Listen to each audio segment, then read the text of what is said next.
হাত জ্বলে, পা জ্বলে, চোখ জ্বলে, মাথার চুল উঠে যায়, সুতিকে বাদক, কালের বেশি মূল্য নেই, ডায়াবেটিস, জন্তুর ঘনবর্ষা, বেলার সুখা, সাদা চাপ, খৈরূপ, ধাতু মেহু, কষার বেড়া, গাছ দুটা আসতে, গাছ দুটা টান দিয়ে তুলে, বিসমিল্লাহ করে গাছ দুটো টান দিয়ে তুলে একটা বেল গাছের কাটা দিয়ে গাছটা গলায় রাখবেন, গাছটা ধুয়ে 3 দিন পানি খাবেন।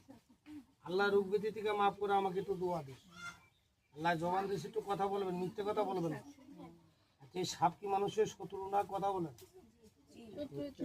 সাপটা আমার শত্রু, কথা বিশ্বাস হয় না? কথা গো, এই আমার মা বলছে সাপ শত্রু না, এই সাপের সেই বড় শত্রু এই দুনিয়ার মানুষ।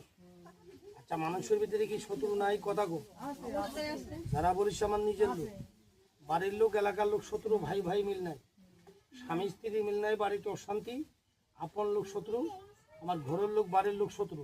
এই যে গাছ দুটা টান দিয়ে তুলে বিসমিল্লাহ করে একটা বেলের কাটা দিয়ে, এই বাবা একটা বেলের কাটা দিয়ে গাছটা ঘরে রাখবেন। সাপ শত্রু, মানুষ শত্রু ক্ষতি না করে আমাকে একটু দোয়া দিস। টেকা চাই, হাতে থুক মারে দিস, টেকা লাগবে না, হাতের মুখটা ছাড়েন, আমি এটা মাটিতে নামাবো। এটাকে কি সাপ বলেন? কুলিন। কথা কয় না কেন?